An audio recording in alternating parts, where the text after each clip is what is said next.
Problem 6. A box contains 5 chips, numbered 1, 2, 3, 4, 5. Chips are drawn randomly, one at a time without replacement until the sum of the values drawn exceeds 4. What is the probability that 3 draws are required? So, if we had to have 3 draws, consider the criteria that's needed for each draw, right? That's what we need to do to consider the probability of success. Well, first thing that comes to mind for me is first of all, let's clarify what it means to draw without replacement and the number of ways. If I were to draw 1 then 2 and 2 then 1, these are considered distinct cases because we are trying to find the probability that 3 draws are required. Well, the 3 draws includes different arrangements of the draws, right? I can draw 1 first or 2 first, but then 2 second and 1 second. These are different cases for how we can draw the cards. So we have to consider each case 1, 2, and 2, 1 as a unique and separate case.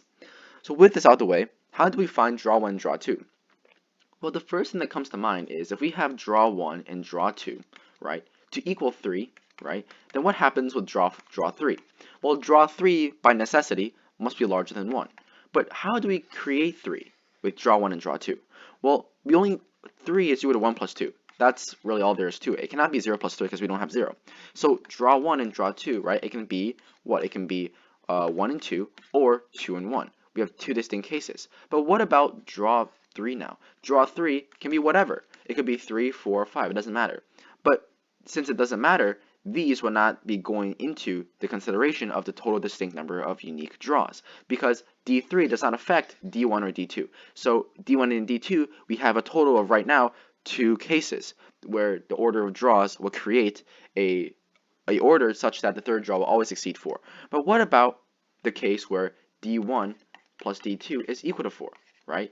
If D1 plus D2 is equal to 4, then D3 can be any number. It could be whatever, because it's already equal to 4. So whatever number I draw next would always exceed 4. So we have 2 here. But what about the next case for D1 and D2? Well, it could be 1 and 3 or 3 and 1. And these are 2 more possibilities that work. Because no matter what 3 is now, it could be 2, 4, or 5, it would always create a number that's larger than 4. So we have 2 more successful combinations. So we have a total of 4 total distinct combinations. Now, what is the probability of me choosing 1 first? Well, that's 1 over 5. What about 4?